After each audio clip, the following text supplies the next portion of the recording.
Hello every one. നിങ്ങൾ ACC എടുക്കാൻ decide ചെയ്തു അല്ലെങ്കിൽ ACC എടുക്കാൻ പ്ലാൻ ചെയ്യുന്നുണ്ട്. അപ്പോൾ നിങ്ങൾ കേൾക്കുന്ന ഒരു ടേം ആയിരിക്കും ACCയിൽ എക്സംഷൻസ് ഉണ്ട്. +2 കഴിഞ്ഞിട്ടോ BCom കഴിഞ്ഞിട്ടോ അല്ലെങ്കിൽ വേറെ ഏത് ക്വാളിഫിക്കേഷൻ കഴിഞ്ഞ് നിൽക്കുന്ന ഒരാളും ACC എടുക്കാൻ ഡിസൈഡ് ചെയ്യുന്ന സമയത്ത് കേൾക്കുന്ന ഒരു ടേം ആയിരിക്കും ACCയിൽ എക്സംഷൻസ്. അപ്പോൾ എന്താണ് എക്സംഷൻസ്? പലവരും എന്നോട് ചോദിക്കാറുണ്ട് എക്സംഷൻസ്, പക്ഷെ പലവർക്കും അത് മനസ്സിലാവാറില്ല. അപ്പോൾ നിങ്ങൾ മനസ്സിലാക്കേണ്ടത് ഇത്ര മാത്രമാണ്. ACCയിൽ 3 ലെവൽസ് ആണുള്ളത്. നമുക്ക് നോളേജ് ലെവൽ ഉണ്ട്, സ്കിൽ ലെവൽ ഉണ്ട്, പ്രൊഫഷണൽ ലെവൽ ഉണ്ട്. അങ്ങനെ ഈ 3 ലെവൽസിൽ കൂടി നമുക്ക് മൊത്തത്തിൽ 13 പേപ്പേഴ്സ് ആണ് ACCയുടെ കോഴ്സിൽ വരുന്നത്. ഈ 13 പേപ്പേഴ്സിൽ നിങ്ങൾക്ക് എക്സംഷൻ കിട്ടുക എന്ന് പറയുമ്പോൾ നിങ്ങളുടെ പ്രയർ ലേണിങ്ങിന്റെ ബേസിസിൽ നിങ്ങൾക്ക് പല പേപ്പേഴ്സും എഴുതേണ്ട ആവശ്യമില്ല എന്നുള്ളതാണ് ACC തന്നെ തരുന്ന ഒരു ഓഫർ. അപ്പോൾ നിങ്ങൾ ഏത് കോഴ്സാണോ പഠിച്ചത് ആ കോഴ്സിന്റെ ബേസിസിലായിരിക്കും നിങ്ങൾക്ക് എന്ത് കിട്ടുന്നുണ്ടാവുക, എക്സംഷൻ കിട്ടുന്നുണ്ടാവുക. അപ്പോൾ നിങ്ങളുടെ മനസ്സിൽ ഒരു ഡൗട്ട് വന്നേക്കാം. എനിക്ക് എൻ്റെ കുടുംബക്കാർ പറഞ്ഞിട്ടുണ്ടായിരുന്നു ആരോ അവരുടെ മക്കൾക്ക് ആർക്കും 6 പേപ്പർ എക്സംഷൻ കിട്ടി. വേറെ എൻ്റെ ഫ്രണ്ടിനോട് ചോദിച്ചപ്പോൾ അവർക്ക് 5 പേപ്പർ എക്സംഷൻ കിട്ടി എന്ന് പറഞ്ഞു. വേറെ ആരോടോ ചോദിച്ചപ്പോൾ അവർക്ക് 9 പേപ്പർ എക്സംഷൻ കിട്ടി എന്ന് പറഞ്ഞു. അപ്പോൾ ശരിക്കും എത്രയാണ് എക്സംഷൻ? എല്ലാവർക്കും ഒരേ എക്സംഷൻ ആണോ? എല്ലാവർക്കും 5 paper exemption, 6 paper, 9 paper exemption ആണോ എന്നുള്ള കാര്യം നിങ്ങൾക്കൊരു കൺഫ്യൂഷൻ ഉണ്ടാവും. അതേപോലെ തന്നെ നിങ്ങൾക്ക് കൺഫ്യൂഷൻ ഉണ്ടാവും, ഇനി എനിക്ക് എത്രയാണ് കിട്ടാൻ പോകുന്നത്, എനിക്ക് എത്ര പേപ്പർ എക്സംഷൻ ഉണ്ടാവും, എനിക്ക് എത്ര പേപ്പർ എഴുതേണ്ട ആവശ്യമില്ല. അതാണല്ലോ എക്സംഷൻ എന്ന് പറഞ്ഞത്. എന്ന് വെച്ചാൽ ആ പേപ്പർ നിങ്ങൾക്ക് ക്ലാസ്സിൽ പോയിരിക്കേണ്ടതോ അല്ലെങ്കിൽ ACCയുടെ എക്സാംസ് എഴുതേണ്ട ആവശ്യമില്ല. ഓട്ടോമാറ്റിക്കലി അതെന്തായിരിക്കും, പാസ്സായി മാറും. അപ്പോൾ എങ്ങനെ എനിക്ക് എത്ര എക്സംഷൻസ് കിട്ടും എന്നുള്ളത് മനസ്സിലാക്കാം. അതിന് വേണ്ടിയിട്ട് തന്നെ ACC വളരെ സിമ്പിൾ ആയിട്ടുള്ള ഒരു ടൂൾ ഇറക്കിയിട്ടുണ്ട്. അതിൻ്റെ പേരാണ് ACC എക്സംഷൻ കാൽക്കുലേറ്റർ. ഈ എക്സംഷൻ കാൽക്കുലേറ്റർ വെച്ചിട്ട് നമുക്ക് എന്ത് കണ്ടുപിടിക്കാൻ പറ്റും, നമ്മൾ എത്ര എക്സംഷൻസ് കിട്ടാൻ എലിജിബിൾ ആണ് എന്നുള്ള കാര്യം നമുക്ക് മനസ്സിലാക്കാൻ പറ്റും. അപ്പോൾ സമയം കളയാതെ തന്നെ നമുക്ക് ആ ഒരു എക്സംഷൻ കാൽക്കുലേറ്റർ എങ്ങനെയാണ് യൂസ് ചെയ്യേണ്ടത് എന്നുള്ള വാക്ക് ത്രൂവിലേക്ക് പോകാം. ഓക്കെ, അപ്പോൾ നമുക്ക് ഇതുപോലെ ഒരു ഗൂഗിളൊക്കെ തുറന്ന് അതിന് സെർച്ച് ബാറൊക്കെ എടുത്ത് അവിടെ നമുക്ക് വളരെ സിമ്പിളായിട്ട് ACC എക്സംഷൻ കാൽക്കുലേറ്റർ എന്നുള്ള കാര്യം സെർച്ച് ചെയ്യാം. അപ്പോൾ അവിടെ സെർച്ച് ചെയ്യുമ്പോൾ തന്നെ ഫസ്റ്റ് തന്നെ നമുക്ക് കാണാൻ പറ്റും ACCയുടെ എക്സംഷൻ കാൽക്കുലേറ്റർ എന്ന് ഫസ്റ്റ് തന്നെ കയറി വരും. അപ്പോൾ അവിടെ എടുത്ത് നോക്കുക. അപ്പോൾ അവിടെ തന്നെ എഴുതിയിട്ടുണ്ട് what exemptions are available. We offer exemptions from ആ foundation level or ACC qualification exam based on your prior learning. അപ്പോൾ നിങ്ങൾ കറക്റ്റായിട്ട് ലെവലിലേക്ക് വരാൻ വേണ്ടി നിങ്ങളുടെ പ്രയർ ലേണിംഗിൽ നിങ്ങൾക്ക് എന്തെങ്കിലും കറക്റ്റായിട്ടുള്ള ക്വാളിഫിക്കേഷൻ ഉണ്ടെങ്കിൽ ACC ഫൗണ്ടേഷൻ ലെവലോ അല്ലെങ്കിൽ ക്വാളിഫിക്കേഷൻ ലെവലിലോ അവരെന്ത് തരുന്നുണ്ട്, എക്സംഷൻസ് തരുന്നുണ്ട്. അത് ഓൾറെഡി നമ്മൾ എക്സ്പ്ലെയിൻ ചെയ്ത കാര്യമാണ്. അപ്പോൾ ഇവിടെ നമുക്ക് മേലെ നോക്കി ഇതാണ് എക്സംഷൻ കാൽക്കുലേറ്റർ എന്ന് പറഞ്ഞു കഴിഞ്ഞാൽ, അപ്പോൾ ഫസ്റ്റ് നിങ്ങൾക്ക് മിക്ക ആൾക്കാരും ഇവിടെ ഇന്ത്യയിൽ പഠിച്ച ആൾക്കാരായിരിക്കും. അപ്പോൾ നമ്മൾ ഇന്ത്യ എന്നുള്ളത് സെലക്ട് ചെയ്യുന്നു.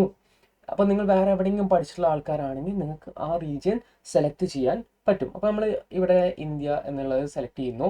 എന്നിട്ട് നിങ്ങൾ ഏത് യൂണിവേഴ്സിറ്റിയിലാണോ പഠിച്ചത്, ഇപ്പോൾ ഞാൻ ഇവിടെ എക്സാമ്പിളിന് ഒരു മഹാത്മാഗാന്ധി യൂണിവേഴ്സിറ്റി എന്നെടുക്കാം. എന്നിട്ട് നമുക്ക് എന്ത് ചെയ്യാം, സെർച്ച് എന്ന് അമർത്താം. അപ്പോൾ അവിടെ സെർച്ച് ആവും. അപ്പോൾ നമുക്ക് ഫസ്റ്റ് തന്നെ കാണാൻ പറ്റും മഹാത്മാഗാന്ധി യൂണിവേഴ്സിറ്റി ഇന്ത്യ എന്നുള്ളത് കാര്യം കാണാൻ പറ്റും. അടുത്ത സ്റ്റെപ്പ് എന്ന് പറഞ്ഞാൽ നമ്മുടെ ഗ്രാജുവേഷൻ ഇയർ അത് നമ്മൾ അടിച്ചു കൊടുക്കണം. ഏത് ഇയർ ആണോ നിങ്ങൾ ഗ്രാജുവേറ്റ് ചെയ്ത് ആ ഇയർ നമ്മൾ അടിച്ചു കൊടുക്കണം. അപ്പോൾ നമുക്ക് 2024 എന്നുള്ള കാര്യം അടിച്ചു കൊടുക്കാം. ഓക്കെ, പിന്നെ അവിടെ നിങ്ങൾക്ക് ഒരു ലിസ്റ്റ് ഓഫ് കോഴ്സസ് കാണാൻ പറ്റും. അപ്പോൾ പല കോഴ്സസ് ഉണ്ടാവും. നിങ്ങൾ പഠിച്ച കോളേജിൻ്റെ പേര് കാണുകയാണെങ്കിൽ നിങ്ങൾക്ക് ആ കോഴ്സ് സെലക്ട് ചെയ്യാൻ പറ്റും. അപ്പോൾ ഇഷ്ടം പോലെ കോഴ്സസ് ഉണ്ടാവും. ഇപ്പോൾ നിങ്ങൾ ഫോർ എക്സാമ്പിൾ ഞാൻ പറയുന്നത് സേക്രഡ് ഹാർട്സിൽ അവിടെ ഇൻറ്റിഗ്രേറ്റഡ് കോഴ്സസ് ഒക്കെ ഉണ്ടാവും. അപ്പോൾ അത് പഠിച്ച ആൾക്കാരാണെങ്കിൽ നിങ്ങൾക്ക് ഈ ഓപ്ഷൻ സെലക്ട് ചെയ്യാം. ഇപ്പോൾ സെൻറ്റ് തെരേസസിൽ നിങ്ങൾക്ക് ഇൻറ്റിഗ്രേറ്റഡ് കോഴ്സ് പഠിച്ച ആൾക്കാരായിരിക്കും. അപ്പോൾ നിങ്ങൾക്ക് ഈ ഓപ്ഷൻ സെലക്ട് ചെയ്യാം. ഇനിയിപ്പോൾ വേറെ ഏത് രാജഗിരിയിൽ പഠിച്ച ആൾക്കാരാണെങ്കിൽ അവർക്ക് ആ ഓപ്ഷൻ സെലക്ട് ചെയ്യാം. അപ്പോൾ അങ്ങനെ നിങ്ങൾക്ക് സെലക്ട് ചെയ്യാം. അപ്പോൾ നിങ്ങൾ ഒരു കോഴ്സും ഇവിടെ കാണുന്നില്ലെങ്കിൽ ഇവിടെ അടിയിൽ ഷോ മോർ ക്വാളിഫിക്കേഷൻസ് ഉണ്ട്. അത് സെലക്ട് ചെയ്ത് കഴിഞ്ഞാൽ നിങ്ങൾക്ക് ഇവിടെ പല ക്വാളിഫിക്കേഷൻസ് കാണാൻ പറ്റും. MCom, മാസ്റ്റേഴ്സ്, അതേപോലെ BCom, പോസ്റ്റ് ഗ്രാജുവേറ്റ് ഡിപ്ലോമ, അങ്ങനെ പല കോഴ്സസും കാണാൻ പറ്റും. നമുക്ക് ഒരു എക്സാമ്പിളിന് BCom സെലക്ട് ചെയ്യാം. BCom സെലക്ട് ആയി കഴിഞ്ഞാൽ കോഴ്സ് ടൈപ്പ് വരും. അപ്പോൾ നമുക്ക് ഇവിടെ കൊമേഴ്സ് എന്ന് കൊടുക്കാം, ജസ്റ്റ് ഒരു ഫോർമാലിറ്റി എന്നുള്ള രീതിക്ക്. ഓക്കെ, അപ്പോൾ നമുക്ക് അവൈലബിൾ ആയിട്ടുള്ള ക്വാളിഫിക്കേഷൻസിൻ്റെ ബേസിൽ നമുക്ക് അവൈലബിൾ ആയിട്ടുള്ള എക്സംഷൻസ് കാണാൻ പറ്റും. അപ്പോൾ ഇവിടെ നമുക്ക് business and technology, management accounting, financial accounting, corporate and business law, taxation, ഇങ്ങനെ 5 പേപ്പറിനാണ് എന്ത് വരുന്നത്, എക്സംഷൻസ് വരുന്നത്. അപ്പോൾ അടിയിലേക്ക് പോയി കഴിഞ്ഞാൽ നമുക്ക് മനസ്സിലാക്കാം ഈ ഒരു അഡീഷണൽ ആയിട്ടുള്ള നിങ്ങളുടെ കോഴ്സിൽ ഈ അഡീഷണൽ ആയിട്ടുള്ള ഏതെങ്കിലും സബ്ജക്ട്സോ അല്ലെങ്കിൽ എന്തെങ്കിലും മൊഡ്യൂൾസ് നിങ്ങൾ കംപ്ലീറ്റ് ചെയ്തിട്ടുണ്ട്, ഈ പറയുന്ന കോളേജസും ഉണ്ട് അവിടെ.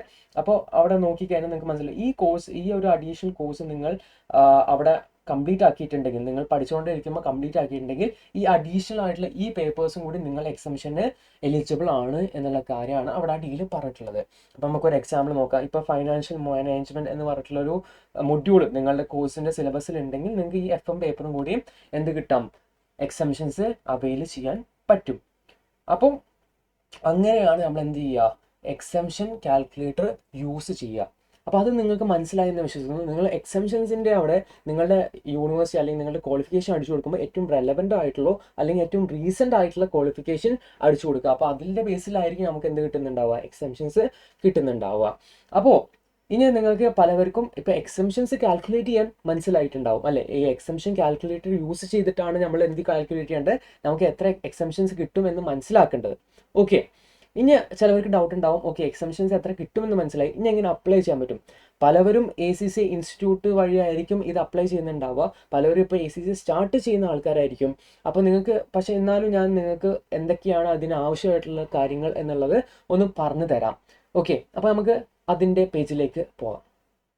ഓക്കെ, വൺസ് അഗെയിൻ ഞാൻ ഇതുപോലെ ഗൂഗിൾ എടുത്ത് ഇവിടെ ഞാൻ ACCA ഗ്ലോബൽ എന്നുള്ള കാര്യം ജസ്റ്റ് ഒന്ന് സെർച്ച് ചെയ്യും. അപ്പോൾ ഫസ്റ്റ് തന്നെ ACCയുടെ ഗ്ലോബലിൻ്റെ ഹോം പേജ് വരും. അപ്പോൾ അവിടെ അടുത്തൊരു സെർച്ച് ബോക്സ് കാണും. ആ സെർച്ച് ബോക്സിൽ ഞാൻ എന്ത് കൊടുക്കാം, എക്സംഷൻസ് എന്നുള്ള കാര്യം ജസ്റ്റ് ഒന്ന് സെർച്ച് ചെയ്ത് കൊടുക്കാം. അപ്പോൾ ജസ്റ്റ് ഒന്ന് ലോഡായിട്ട് നമുക്ക് പല റിസൾട്ടും കാണാൻ പറ്റും. Frequently asked questions, ACC exam exemptions, calculator ഇവിടെ നിന്ന് കിട്ടാൻ പറ്റും. പിന്നെ നമുക്കിവിടെ ഈ ഒരു ഭാഗത്ത് പോവാം, guide to applying for exemptions. അപ്പോൾ ആ ഒരു ഭാഗം നമുക്ക് ക്ലിക്ക് ചെയ്ത് അപ്പോൾ നമുക്ക് മനസ്സിലാവും ഗൈഡാണ് ഇത് എങ്ങനെ എക്സംഷൻ അപ്ലൈ ചെയ്യാം എന്നുള്ള കാര്യം. അപ്പോൾ അവർ ചോദിക്കും നിങ്ങൾ എക്സംഷൻ കാൽക്കുലേറ്റർ യൂസ് ചെയ്തിട്ടുണ്ടോ, നിങ്ങൾക്ക് അവൈലബിൾ ആയിട്ടുള്ള എക്സംഷൻ നിങ്ങൾക്ക് മനസ്സിലാക്കാൻ വേണ്ടിയിട്ട്. അപ്പോൾ നമ്മൾ ഒബ്വിയസ്ലി ഇപ്പോൾ അത് ചെയ്തിട്ടാണ് വന്നത് അല്ലേ, അപ്പോൾ നമ്മൾ യെസ് എന്ന് കൊടുക്കാം. അപ്പോൾ പിന്നെ അവർ ചോദിക്കുന്ന അടുത്ത ക്വസ്റ്റ്യൻ ആണ്, ഡോക്യുമെൻറ്റ്സ് എല്ലാം ഇംഗ്ലീഷിലാണോ. ഇംഗ്ലീഷിലല്ലെങ്കിൽ നിങ്ങൾ മലയാളത്തിലാണ് ചിലപ്പോൾ നിങ്ങളുടെ ചില ഡോക്യുമെൻറ്റ്സ് എങ്കിൽ ID കാർഡും അതേപോലെ സർട്ടിഫിക്കറ്റ്സോ, ആ സമയത്ത് നിങ്ങൾ എന്ത് ചെയ്യണം എന്ന് വെച്ച് കഴിഞ്ഞാൽ ഇത് നിങ്ങൾ ഒഫീഷ്യൽ ട്രാൻസ്ലേഷൻ ചെയ്ത് വെച്ചിട്ട് നിങ്ങൾ ഒറിജിനലും ആ ട്രാൻസ്ലേറ്റഡ് കോപ്പിയും എന്ത് ചെയ്യേണ്ടി വരും, സബ്മിറ്റ് ചെയ്യേണ്ടി വരും. എന്നാൽ മാത്രമേ നിങ്ങൾക്ക് എന്ത് കിട്ടുള്ളൂ, എക്സംഷൻസ് കിട്ടുള്ളൂ. അപ്പോൾ അത് ഒരു ശ്രദ്ധിക്കേണ്ട ഫാക്ടറാണ്. അപ്പോൾ നമുക്കിവിടെ യെസ് എന്ന് കൊടുക്കാം. പിന്നെ yes I have completed my qualification എന്നുള്ള കാര്യം കൊടുക്കാം. അപ്പോൾ അവർ ഒരു എക്സംഷൻ ഗൈഡ് തരും. ഒബ്വിയസ്ലി അവിടെ ഒരു കോസ്റ്റ് ഉണ്ട്, എക്സംഷന് ഒരു ഫീസ് വരും. അപ്പോൾ നിങ്ങൾ ഒരു ഇൻസ്റ്റിറ്റ്യൂട്ട് വഴി ചെയ്യുകയാണെങ്കിൽ ചിലപ്പോൾ അതിലെന്തെങ്കിലും ഓഫേഴ്സോ ഡിസ്കൗണ്ട്സോ ഉണ്ടാവാൻ ചാൻസ് ഉണ്ട്. ഓക്കെ, പിന്നെ നിങ്ങൾ ഡോക്യുമെൻറ്റ്സ് പ്രിപ്പയർ ചെയ്യണം. അപ്പോൾ ഡോക്യുമെൻറ്റ്സ് പ്രിപ്പയർ ചെയ്യുമ്പോൾ എന്തൊക്കെയാണ് ആവശ്യമായിട്ടുള്ള കാര്യങ്ങൾ എന്നുള്ള ഡീറ്റെയിൽ ആയിട്ട് അവർ കൊടുത്തിട്ടുണ്ട്, എന്തൊക്കെയാണ് അവിടുത്തെ റിക്വയർമെൻറ്റ്സ് എന്നുള്ള കാര്യങ്ങൾ. പിന്നെ അവർ ചെക്ക് ആർ യു റെഡി, പിന്നെ അവർ രജിസ്റ്റർ ആസ് എ സ്റ്റുഡൻറ്റ് എന്നുള്ള കാര്യം കൂടിയും കൊടുത്തിട്ടുണ്ട്. അപ്പോൾ ഇതൊക്കെ മിക്കതും നിങ്ങൾ ഇൻസ്റ്റിറ്റ്യൂട്ട് വഴിയായിരിക്കും ചെയ്യേണ്ടത്. അപ്പോൾ നിങ്ങൾക്ക് ജസ്റ്റ് ഒരു ഐഡിയ തരാൻ വേണ്ടി നിങ്ങളുടെ സർട്ടിഫിക്കറ്റ്സും ഡോക്യുമെൻറ്റ്സും ഒക്കെ ഇന്ന ഡോക്യുമെൻറ്റ്സ് വേണം എന്നുള്ള കാര്യം പറഞ്ഞു തരാൻ വേണ്ടിയിട്ടാണ് ഞാൻ ഇങ്ങനെ കാണിച്ചത്. അപ്പോൾ ഹോപ്പ്ഫുള്ളി നിങ്ങൾക്ക് ഈ കാര്യങ്ങളൊക്കെ മനസ്സിലായി, എങ്ങനെ നിങ്ങളുടെ എക്സംഷൻസ് കാൽക്കുലേറ്റ് ചെയ്യണം, എന്തൊക്കെയാണ് അതിനാവശ്യമായിട്ടുള്ള കാര്യങ്ങൾ. നിങ്ങൾക്ക് ഇംഗ്ലീഷിൽ തന്നെ നിങ്ങളുടെ ഡോക്യുമെൻറ്റ്സ് വേണം, സർട്ടിഫിക്കറ്റ്സ് വേണം, ID കാർഡ് വേണം. ഇതെല്ലാം ഉണ്ടെങ്കിൽ മാത്രമാണ് നിങ്ങൾക്ക് എക്സംഷൻസിന് വേണ്ടി അപ്ലൈ ചെയ്യാൻ പറ്റുള്ളൂ. ഇനിയിപ്പോൾ നിങ്ങൾ എക്സിസ്റ്റിംഗ് ആയിട്ടുള്ള ഒരു ACC സ്റ്റുഡൻ്റ് ആണ്, നിങ്ങൾക്കും എന്ത് ചെയ്യാം, നിങ്ങളുടെ വേറെ ഏതെങ്കിലും BComൻ്റെ ബേസിസിൽ എന്ത് ചെയ്യാൻ പറ്റും, എക്സംഷൻസ് ക്ലെയിം ചെയ്യാൻ പറ്റും. അപ്പോൾ അതിനും ഈ ഒരു ഓപ്ഷൻ നിങ്ങൾ ഫോളോ ചെയ്ത് പോയാൽ മതി. അവിടെ നിങ്ങൾ ഓൾറെഡി എക്സിസ്റ്റിംഗ് സ്റ്റുഡൻ്റ് ആണോ എന്ന് ചോദിക്കുമ്പോൾ യെസ് എന്നുള്ള ഓപ്ഷൻ ക്ലിക്ക് ചെയ്താൽ മാത്രം മതി. അപ്പോൾ നിങ്ങൾക്ക് വേറൊരു ടാബിലേക്ക് പോയി അവിടെ നിങ്ങൾക്ക് എക്സംഷൻ അവൈൽ ചെയ്യാൻ പറ്റും. ഓക്കെ, അപ്പോൾ ഇതൊക്കെ നിങ്ങൾക്ക് കിട്ടാൻ വേണ്ടി എക്സംഷൻ കാൽക്കുലേറ്റർ കിട്ടാൻ വേണ്ടിയിട്ടും അതേപോലെ ഈ ഒരു സൈറ്റിലേക്ക് വരാൻ വേണ്ടിയിട്ടും ഇതിൻ്റെ ഡിസ്ക്രിപ്ഷൻ നമ്മളെ ലിങ്കിൽ കൊടുത്തിട്ടുണ്ടാവും. ആൻഡ് ഓൾസോ നമ്മുടെ ചാനൽ ചെക്കൗട്ട് ചെയ്യൂ. അപ്പോൾ അടുത്ത വീഡിയോയിൽ കാണുന്നവരെ ഗുഡ് ബൈ.